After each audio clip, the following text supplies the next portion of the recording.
Morning to all. जैसे कि हमने लास्ट सेशन में कंसेप्ट ऑफ मार्केट प्राइस पढ़ा था और उस पर बेस्ड क्वेश्चंस की हम ऑलरेडी बात कर चुके हैं। आज जो हम करने जा रहे हैं दैट इज कुछ मिसलेनियस क्वेश्चंस प्रॉफिट लॉस पे। ऑल्दो हम चैप्टर तो कवर कर चुके हैं बट अब हम कुछ मिसलेनियस क्वेश्चंस कर रहे हैं, समझते हैं कि कैसे कैसे हम उन क्वेश्चंस को प्रोसीड करेंगे। तो मैं पहले बेसिक क्वेश्चन देता हूं, फिर धीरे धीरे कुछ अच्छे क्वेश्चंस की बात करते हैं। कैसे क्वेश्चंस पूछे गए, what should be your approach to solve the question. So कुछ क्वेश्चन समझते हैं, ठीक है। तो सबसे पहले जो क्वेश्चन आपकी स्क्रीन पे, एक बार आप उस क्वेश्चन को देखो।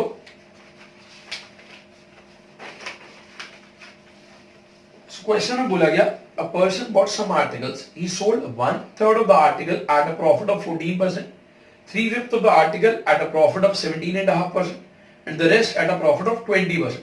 Find as total profit percentage. क्या बोला गया, एक व्यक्ति ने कुछ वस्तुएं खरीदे, 1/3 वस्तुओं को 14% लाभ पर बेचा। 1/3 वस्तुओं को 14% लाभ पर बेचा, 3/5 वस्तुओं को 17.5% लाभ पर बेचा और शेष वस्तुओं को रिमेनिंग आर्टिकल्स को 20% प्रॉफिट पर बेचा। 20% प्रॉफिट पर बेचा। तो कुल सौदे में उसका लाभ प्रतिशत ज्ञात कीजिए।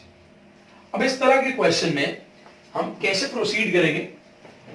अब देखो, आपको क्वेश्चन में बोला गया 1/3 आर्टिकल को 14% प्रॉफिट बेचा गया, 3/5 आर्टिकल को 17.5% प्रॉफिट पे, रिमेनिंग को 20% प्रॉफिट पे। So one approach of solving this question is कि आप कैसे कर सकते हो।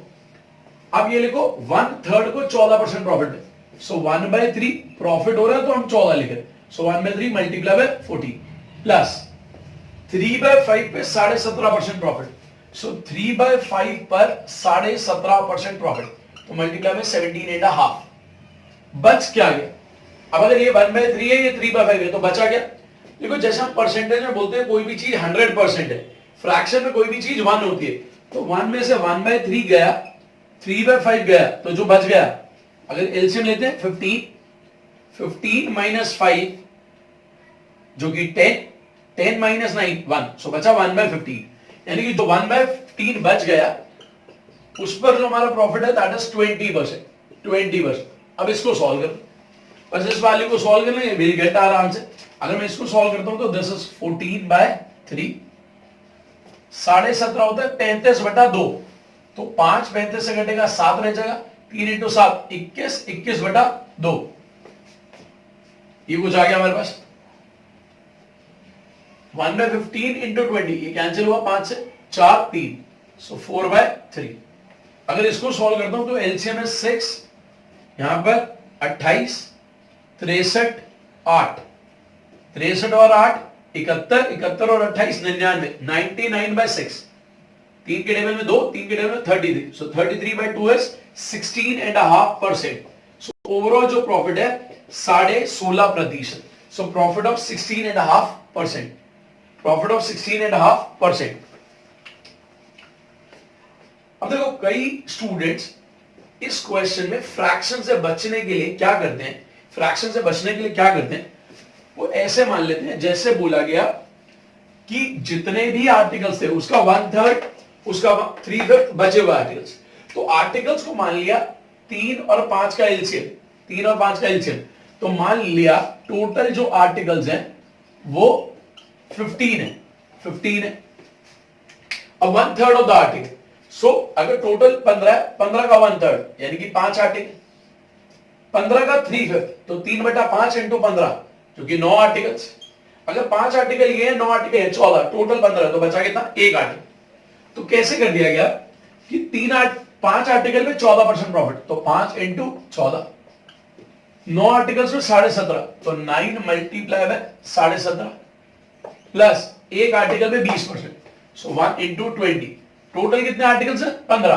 तो प्रॉफिट परसेंटेज निकालना है 1 आर्टिकल पे ऑन एन एवरेज, तो 15 से डिवाइड कर दिया। ऐसे भी सॉल्व कर सकते हैं। 5 इंटू 14 70, 9 इंटू 17.5, 17 इंटू 9 होता है 153, 153 प्लस 4.5 यानी कि 157.5 प्लस 1 इंटू 20 डिवाइड बाय 15। अगर इसे ऐड करता हूं तो ये 247.5 डिवाइड बाय 15। अब इसे सॉल्व करते हैं, पॉइंट हटाया 0, 25 के टेबल में ये 6, 25 के टेबल में ये 99, 3 के टेबल में ये 2, 3 के टेबल में 33, सो 33/2 इज 16.5%, 16.5%। सो प्रॉफिट जो है 16.5%, आंसर है 16.5%। तो ऐसे भी प्रोसीड कर सकते हैं। एक बात और ध्यान रखना, अभी प्रॉफिट हो रहा था इसलिए आप प्लस साइन यूज करें, अगर लॉस होगा तो माइनस साइन। अगला क्वेश्चन देखते हैं। सो नेक्स्ट क्वेश्चन जो हमारी स्क्रीन पर है, एक बार आप उस क्वेश्चन को देखो। क्या क्वेश्चन दिया गया? A person purchase 76 cows and sold 40 at 19% profit, 16 at 25% profit and 20 at 15% profit. Overall he got a profit of 6570. Find the cost price of one cow. क्या बोला गया? एक व्यक्ति ने 76 गायें खरीदी, 40 को तो उसने 19% लाभ पर बेचा, 19% प्रॉफिट में बेचा, 16 को 25% प्रॉफिट में बेचा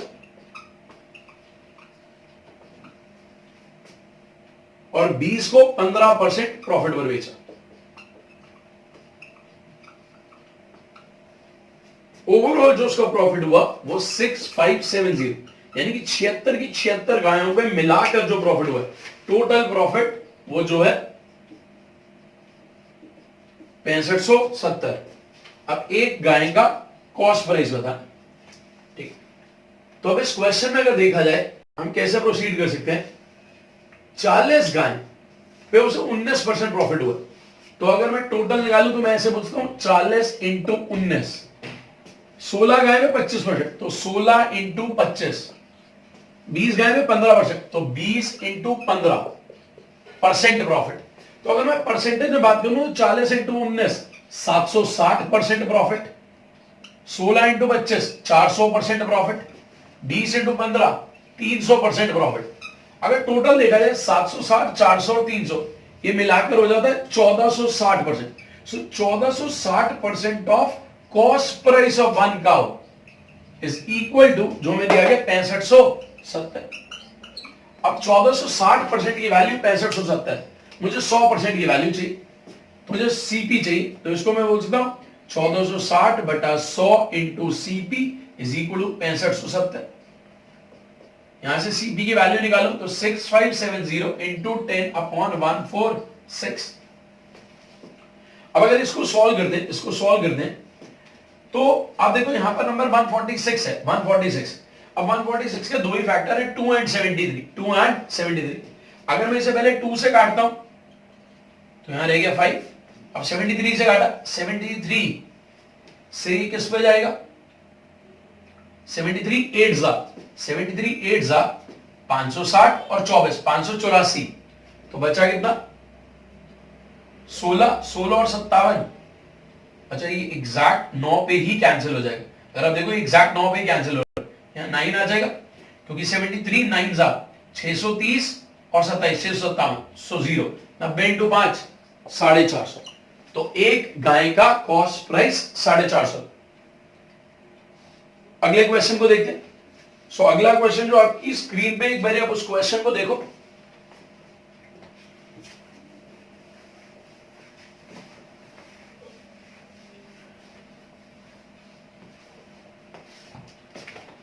क्या क्वेश्चन गिवन है? A manufacturer estimates that on inspection 12% of the article he produces will be rejected. क्या बोला गया? एक मैन्युफैक्चरर को पता है कि जितने भी वो आर्टिकल्स बनाएगा उसमें से 12% रिजेक्ट हो जाएंगे, 12% रिजेक्ट हो जाएंगे। He accepts an order to supply 22,000 articles at the rate of 7.5 rupees each. वो एक ऑर्डर एक्सेप्ट करता है 22,000 आर्टिकल्स का, जो कि वो 7.5 रुपए पर आर्टिकल पे डिलीवर करने की बात कर रहा है। He estimates the profit on his outlay, including the manufacturing of rejected articles, to be 20%. वो ओवरऑल प्रॉफिट 20% कमाना चाहता है, ओवरऑल प्रॉफिट 20% कमाना चाहता है। तो what is the cost of manufacturing of each article? एक आर्टिकल का मैन्युफैक्चरिंग कॉस्ट बताना, मैन्युफैक्चरिंग कॉस्ट। यानी कि इस क्वेश्चन में हमें डाटा दिया क्या हुआ वो समझते हैं। बोला ये गया कि एक मैन्युफैक्चरर उसे पता है अगर कोई मुझे कुछ ऑर्डर देगा मैं बनाकर दूंगा, उसमें से 12% आर्टिकल्स मेरे रिजेक्ट हो जाएंगे, 12% आर्टिकल्स रिजेक्ट हो जाएंगे। अब किसी ने उसे ऑर्डर दिया 22,000 आर्टिकल्स का और उसने कोटेशन दिए 7.5 रुपए पर आर्टिकल, यानी कि उन्हें एक आर्टिकल 7.5 रुपए में बना के देगा, बट वो ओवरऑल 20% प्रॉफिट कमाना चाहता है अपने सारे आर्टिकल्स पर। तो क्वेश्चन है एक आर्टिकल का कॉस्ट प्राइस है। एक बार आप वीडियो को पॉज करके जरूर खुद ट्राई कर, ठीक है, फिर देखते हैं what is the solution for this. अब देखो इस तरह के क्वेश्चन में आप सीधा क्या बोल सकते हो, जो भी वो चीज बना रहा है उसको पता है 12% तो मेरी रिजेक्ट होनी है, 12% तो मेरी रिजेक्ट होनी है, यानी कि 88% ही तो बचेगी, 88% ही तो बचेगी, यानी कि जितने पैसे वो मांगेगा, भाई जितने भी पैसे वो मांगे उसको पता 12% उसका सामान रिजेक्ट होना है, तो पैसा तो उसे 88% का ही मिलेगा, बट साथ ही साथ वो 20% प्रॉफिट कमाना चाहता है, यानी कि वो चाहता है अगर इसका कॉस्ट प्राइस 100 है तो उसके बाद 120% आए। तो आप सीधी सी बात बोल सकते हो 88% of selling price should be equal to 120% of cost price. ये बहुत ही इंपॉर्टेंट बात है जो मैंने सीधा एक ही लाइन में लिखा, क्योंकि ये अगर आपको समझ आ गया तो विद इन सेकंड क्वेश्चन है। अब बोला गया कॉस्ट प्राइस हमें निकाला, सेलिंग प्राइस पता है हमें एक आर्टिकल का 7.5 रुपए। सो अगर मैं यहां से सॉल्व करूं परसेंटेज कैंसिल, कॉस्ट प्राइस की वैल्यू चाहिए तो कॉस्ट प्राइस का होगा 88/120 इंटू 7.5। अब अगर इस सॉल्व करते हैं सो पॉइंट हटाया 0, 15 के टेबल में ये 5, ये 8, ये यहां 11, ये यहां से 2, 11/2 5.5 रुपीज, यानी कि एक आर्टिकल का जो कॉस्ट प्राइस है वो 5.5 रुपीज। एक बार इसे समझने की कोशिश करना, मैंने जो पॉइंट लिखा that is very very important. मैंने क्या बोला, उसे पता है 12% आर्टिकल्स मेरे रिजेक्ट हो जाएंगे, तो मेरे पास पैसा तो 88% ही आएगा, जितना भी मैं मांगूंगा उसका 88% आएगा। तो मैंने लिखा 88% of selling price is equal to, और मैं कमाना चाहता हूं 20%, तो अगर 100% मेरा सीपी है तो मैं चाहता हूं 120% ऑफ सीपी। वहां से इक्वेट करा, सॉल्व कर। ये ध्यान रखना इस क्वेश्चन में इस 22,000 का कोई रोल नहीं, नंबर ऑफ आर्टिकल्स का कोई भी रोल नहीं। अगला क्वेश्चन देखते हैं। सो अगला क्वेश्चन जो आपको दिया गया स्क्रीन पे, भाई आप उस क्वेश्चन को देखो। अगेन एन इंपॉर्टेंट क्वेश्चन, और ये इंपॉर्टेंट है आप किस तरीके से प्रोसीड करते हो।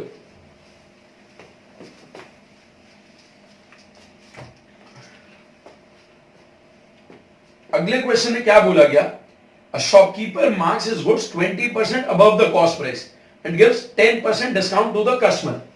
एक दुकानदार अपनी चीजों पे रेट तो 20% बढ़ा के लिखता है, 20% मार्कअप करता है, यानी कि रेट बढ़ा के लिखता है, और 10% डिस्काउंट देता है अपने कस्टमर्स को, यानी कि 10% की छूट देता है।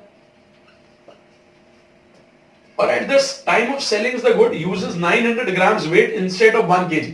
और जब सामान बेचता है तो 1 किलो के बाट की जगह 900 ग्राम का बाट यूज करता है। जब सामान बेचता है तो 1 किलो की जगह 900 ग्राम का बाट का यूज करता है, और जब खुद सामान खरीदता है तो 1 किलोग्राम के बाट की जगह वो 1100 ग्राम का बाट यूज करता है। क्वेश्चन है उसका प्रॉफिट परसेंटेज बताओ, उसका प्रॉफिट परसेंटेज बताओ। अगेन वीडियो को पॉज करो, पहले खुद ट्राई करके देखो और फिर यहां सॉल्यूशन को समझो। अब देखो इस तरह के क्वेश्चंस को अगर आपको सॉल्व करना तो बहुत ही सिंपल अप्रोच, हर स्टेप को अलग अलग समझते हैं। 20% रेट बढ़ा के लिखने का मतलब है 20% होता है 1/5, यानी कि 5 वाली चीज अल्टीमेटली 6 की बिक्री है, पहली चीज। दूसरा 10% डिस्काउंट, 10% डिस्काउंट 1/10, यानी कि 10 वाली चीज अल्टीमेटली 9 की बिक्री। तीसरा काम क्या करा जाए, जब खुद सामान कस्टमर को बेचता है तो 1 किलोग्राम की जगह 900 ग्राम देता है, यानी कि जो उससे लेने आया 1 किलो उसको 900 ग्राम दे रहा है, यानी कि उसका 900 ग्राम 1000 का बिक रहा है, यानी कि 900 ग्राम उसका 1000 का बिक रहा है। बट जब खुद लेने जाता है तो 1 किलो की जगह 1100 ग्राम बाट का इस्तेमाल करता है, यानी कि खुद 1000 रुपए में या 1000 ग्राम की जगह में बोलूं 1100 ग्राम ले आता। ये लिख लिया, और सक्सेस से परसेंटेज चेंज हम ऑलरेडी पहले बात कर चुके हैं कि कैसे यूज करते हैं पिछली वीडियोस में। अगर किसी ने नहीं देखे तो मैं फिर बोलूंगा जाके परसेंटेज की सारी वीडियोस देखो जहां मैंने सक्सेस से परसेंटेज चेंज पर बात करी थी। अब अगर इसे सॉल्व करते हैं, ये 1000 से 1000 कैंसिल, यहां 2 0 से 2 0 कैंसिल, ये 9 से 9 कैंसिल। अब यहां पर 5 × 10 50, 6 इंटू 11 66, तो 50 वाली चीज 66 गिरेगी। कितने का फायदा? 16 का। किस पर? 50 पे। तो 16/50 इंटू 100, तो answer is 32% profit. Answer is 32% profit. So profit of 32%, profit of 32%। So answer for this is 32%।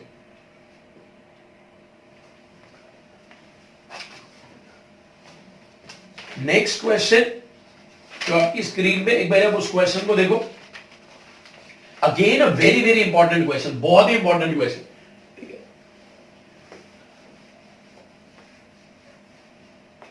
क्या बोला गया?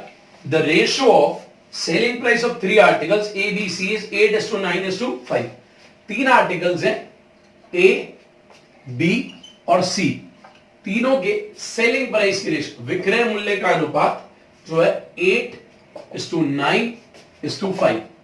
सेलिंग प्राइस की ratio 8:9:5 and the ratio of their profits, लाभ का अनुपात 8:7:14। अब बोला जा रहा है इफ प्रॉफिट परसेंटेज ऑफ ए का लाभ प्रतिशत 14.28% है and cost price of B is 400. उधर find the overall profit percentage. overall profit percentage बताओ। अब इस क्वेश्चन को अगर देखा जाए तो कैसे प्रोसीड करना चाहिए? क्या बोला गया? 3 आर्टिकल्स हैं, तीनों आर्टिकल्स का सेलिंग प्राइस 8, 9 और 5 की रेशियो, प्रॉफिट्स की रेशियो 8, 7 और 14। ए का प्रॉफिट परसेंटेज 14.28% है। 14.28% कितना होता है? 1/7। और cost price of B is 400। Overall profit percentage बताना। अब सबसे पहले हम ये देखते हैं, तीनों के सेलिंग प्राइस के रेशियो 8, 9, 5, प्रॉफिट की रेशियो 8, 7, 14। ए का प्रॉफिट परसेंटेज है 1/7। इसका क्या मतलब है? अगर ए का प्रॉफिट 1 रुपए है तो कॉस्ट प्राइस 7 रुपए। अगर ए का प्रॉफिट 1 रुपए है, कॉस्ट प्राइस 7, यानी कि अगर मैं ए की बात करूं, ए के लिए अगर प्रॉफिट 1 रुपए है तो कॉस्ट प्राइस 7 रुपए, यानी कि सेलिंग प्राइस 8 रुपए। सेलिंग प्राइस 8 रुपए, बट ए का जो प्रॉफिट है वो 1 रुपए नहीं दिया हो। ए का प्रॉफिट कितना है? 8 रुपए। 8 रुपए 8 से मल्टीप्लाई हुआ। सो अगर 8 से मल्टीप्लाई हुआ है तो सारी वैल्यूज 8 से मल्टीप्लाई होंगी, सारी वैल्यूज 8 से मल्टीप्लाई होंगी। अगर प्रॉफिट 1 की जगह 8 हो गया है, 1 की जगह 8 हो गया है, तो सेलिंग प्राइस भी 8 की जगह 64 होगा।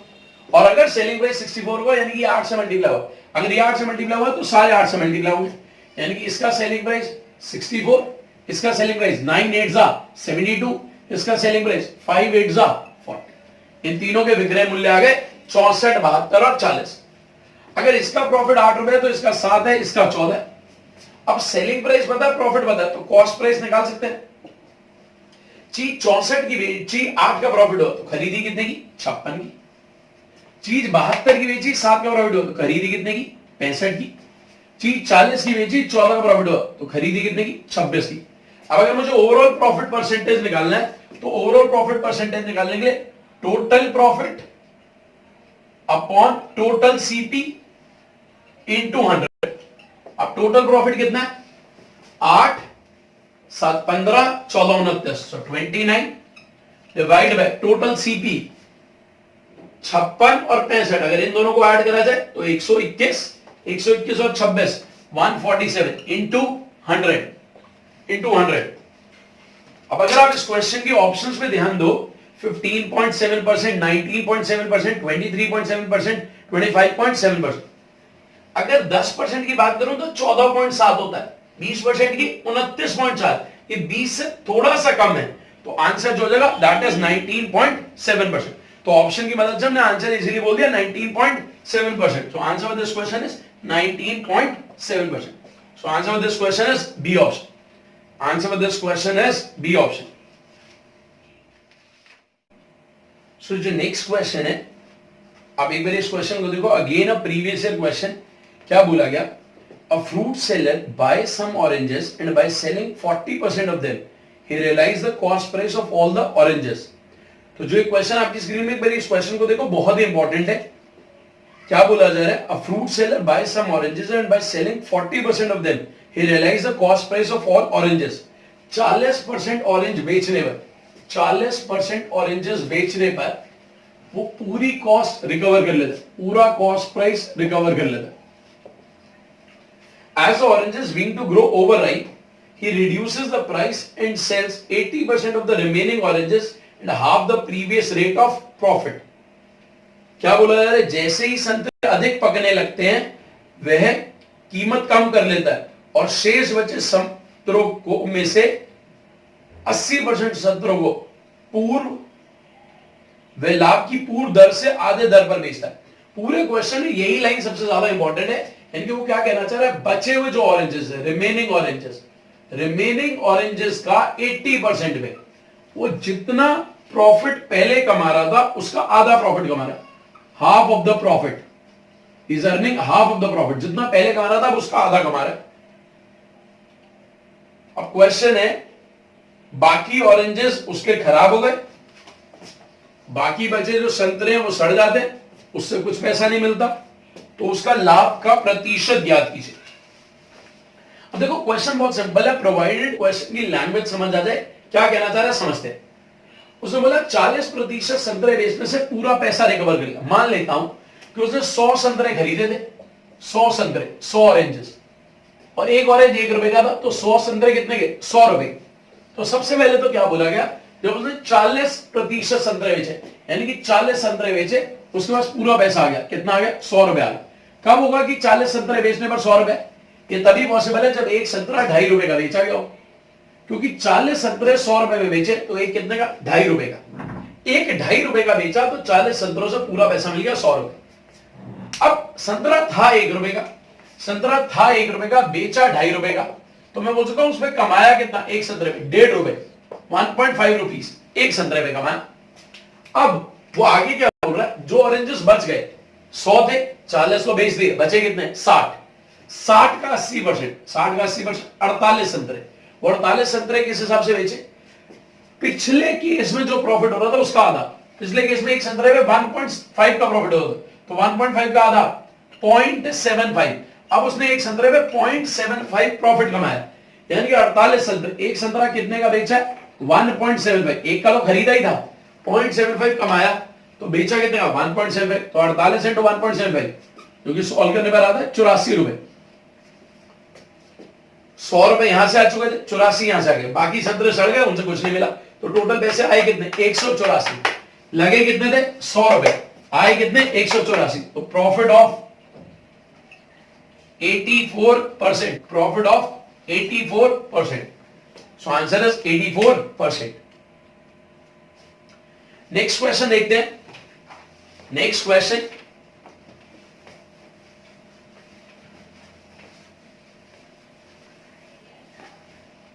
नेक्स्ट क्वेश्चन जो दिया गया स्क्रीन पे, एक बार आप इस क्वेश्चन को देखो. अगेन यहां पर लैंग्वेज बहुत इंपॉर्टेंट है. क्या बोला गया? A man sells 100 chairs per week at a selling price of 200 rupees per chair. क्या बोला जा रहा है कि वो नंबर ऑफ चेयर्स बोला जा रहा है 100 चेयर्स पर वीक बेचता है अगर सेलिंग प्राइस एक चेयर का 200 रुपए होता है. सेलिंग प्राइस पर चेयर 200 रुपए होता है. बोलेगा for each rise of selling price of 4 rupees he will sell 2 less chairs per week.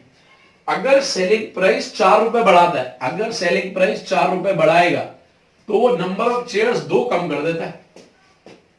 अब बोला अगर सेलिंग प्राइस x रुपए हो, सेलिंग प्राइस x रुपए हो, और ये बताया गया कि x 200 से बड़ा है, x 200 से बड़ा है, तो बताओ उसने कितनी चेयर्स बेची होंगी?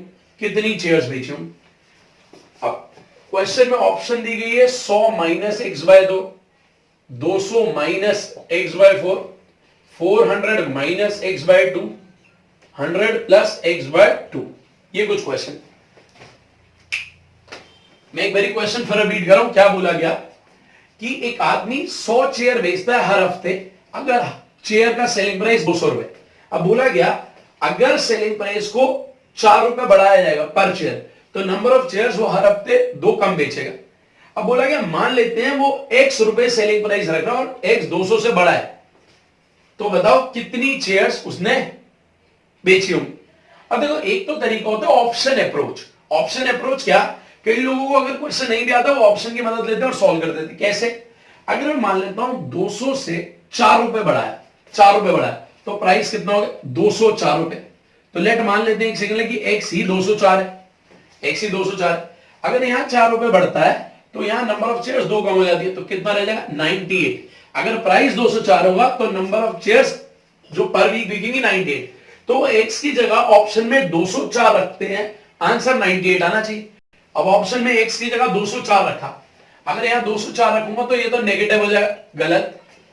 अगर एक्स की जगह 204 रखूंगा ये भी गलत आ जाएगा। या एक्स की जगह 204 रखूंगा, 400 माइनस 204 196 बटा 2 98 आ रहा है, तो ये आंसर हो सकता है। बट यहां 204 रखूंगा तो 98 नहीं आ रहा, ये गलत। तो एक ही ऑप्शन है जो इसको मैच कर रही है, so that is the correct answer. तो ऐसे कर सकते हैं। बट अगर कंसेप्चुअल अप्रोच की बात करूं तो कैसे करना चाहिए वो समझते हैं। देखो उसने क्या बोला, 200 रुपए है, जब 4 रुपए बढ़ाओगे तो यहां 2 रुपए कम होगा। तो जितना यहां पर 4-4 के हिसाब से बढ़ेगा उतना यहां 2-2 के हिसाब से कम होगा। तो क्या करना होता है ऐसे क्वेश्चन में, जैसे 200 रुपए प्राइस था, 200 से एक्स हो गया, तो ऑब्वियस ही बात है 4 रुपए बढ़ के कभी ना कभी एक्स रुपए आया होगा। तो जितनी बार 4 रुपए बढ़ाएगा उतनी बार 2 रुपए कम करना होगा। अगर यहां 4 बढ़ेगा तो यहां 2 कम होगा, यहां 8 बढ़ेगा तो यहां 4 कम होगा। तो अब सिंपल पहले देखो 200 से x कितना बढ़ा, 200 से x कितना बढ़ा। अगर कोई वैल्यू 200 थी अब x हो गई तो कितनी बढ़ गई, x माइनस 200, जो भी ये वैल्यू थी माइनस इतनी बढ़ गई, x माइनस 200। अगर यहां 4 बढ़ता था तो यहां 2 कम होता था, तो यहां जितना बढ़ेगा यहां उसका आधा कम होगा। इसका आधा करते हैं, इसका आधा हुआ x/2 माइनस 100। तो जो चेयर्स पहले थी उसमें से इतना कम होगा, तो हम ये बोल सकते हैं 100 माइनस x/2 माइनस 100। अगर आप इसे सॉल्व करोगे तो 200 माइनस x/2। अगर इसको फर्दर सॉल्व करोगे तो ये आ जाएगा 400 minus x/2। So answer is 400 minus x/2। तो भी आज के सेशन में हमारा सिर्फ इतना पार्ट, मैंने कुछ आज 7 क्वेश्चंस डिस्कस करें, ठीक है, जहां पर मैं आपको सिर्फ बता रहा था कैसे कैसे अप्रोच यूज करते हैं। तो प्रॉफिट लॉस हम कंप्लीट कर चुके हैं, हमने ऑलरेडी शीट अपलोड कर दी थी, ठीक है। आपकी जो भी सजेशंस हो आप मेरे को दे सकते हो। जैसा कि आपने देखा मैं ऑलरेडी 3 चैप्टर्स अपने कंप्लीट कर चुका हूं, एवरेज, परसेंटेज, प्रॉफिट लॉस, ठीक है। ऑल्दो ये अपने आप में सेल्फ सफिशिएंट है बट टॉपिक कभी खत्म नहीं होता, ठीक है। वी कैन क्रिएट क्वेश्चंस, जितने मर्जी क्वेश्चंस बना लिए जाए, कॉम्प्लेक्स बनाए जा सकते हैं, बट अभी मैंने जितना कवर करा है that is sufficient for your exams, ठीक है। तो इन 3 चैप्टर्स को आप पूरा यहां से पढ़ सकते हो और उसके बाद आप किसी भी टीचर से पढ़ रहे हो, किसी भी टीचर से पढ़ रहे हो, क्योंकि हर टीचर अपने एंड पर बहुत अच्छे से पढ़ाता है, पूरी कोशिश करता है कि आपको ज्यादा से ज्यादा कवरेज दी जाए। तो आप वहां भी पढ़ सकते हो और इस पार्ट से रिवाइज भी कर सकते हो। तो आपके पास ये वीडियोस है so that you can revise, और कोई भी फीडबैक हो वो उसे आप दे देना। हाँ, अभी हो सकता है कि मैं नेक्स्ट टॉपिक अरिथमेटिक थोड़ा लेट शुरू करूं, बिकॉज कुछ स्टूडेंट्स की रिक्वायरमेंट थी जो हमारे बैचेस के हैं कि सर मैक्सिमा मिनिमा ट्रिगो की एक वीडियो बना दो। So maxima minima of trigonometric functions, इनकी वीडियोस बना दो। एक और बैच में कुछ पॉइंट चल रहा था हमारा, दैट इज सेंट्रॉइड। तो उनका कहना है कि सर आप जब क्लास में पढ़ाते हो तो बहुत डिटेल में सेंट्रॉइड डिस्कस करते हो, सारे प्रूफ्स वगैरह की वीडियो बना दो।